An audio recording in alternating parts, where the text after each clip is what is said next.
time. At this point, you're going to see the vigorous exit of each one of these paratroopers.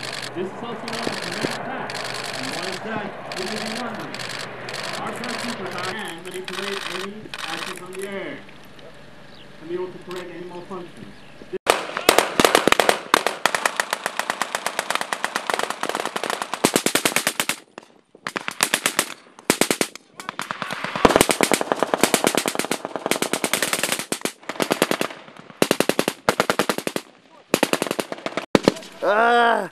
Siaudinkis gerai.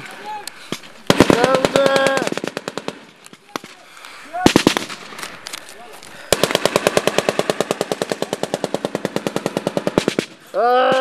Sergi.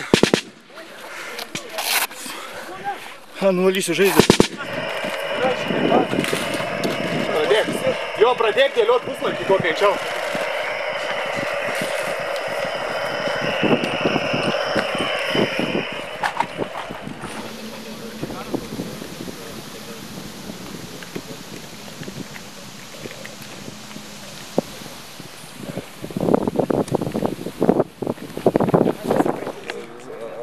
Pats geriausias vertinimas būtent šitų pratybų.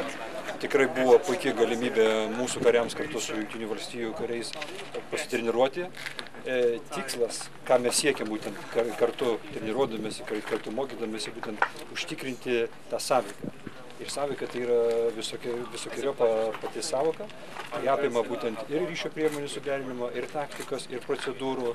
Ir, sakykime, ypatingai mūsų kariams, Lietuvos kariams, tai buvo naujas toks elementas būtent integruoti, tai ką matėt, būtent desantavimą karių į savo visą taktinius veiksmus. O amerikiečiai turėjo ko išmokti? Aš manau, nemažai iš tikrųjų, nes buvo, kas išmokti vėlgi, iš kiekvienų mokymų mes tikrai labai daug pasiėmam. Tame tarpe būtent vėlgi, siekiant tą supratimą, kaip mes veikiam, kaip amerikiečiai veikia, būtent vėl tuos signalus, tuos bendradarbiavimo irgi susikoordinuojant, sustyguojant.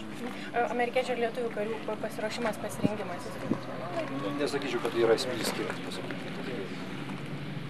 Svarbiausia, kad karys yra motyvuotas, svarbiausia, kad karys nori daryti tai, kas jam priklauso. Čia yra būtent pagrindinis kriterijus. O jeigu dar kažkas tai kažko dar trupučiuką neišmokęs, tai čia yra tik laiko klausimas ir labai trumpo laiko klausimas. O jūs pastebėjote, kaip specialistas kažkokių klaidų galbūt šiandien?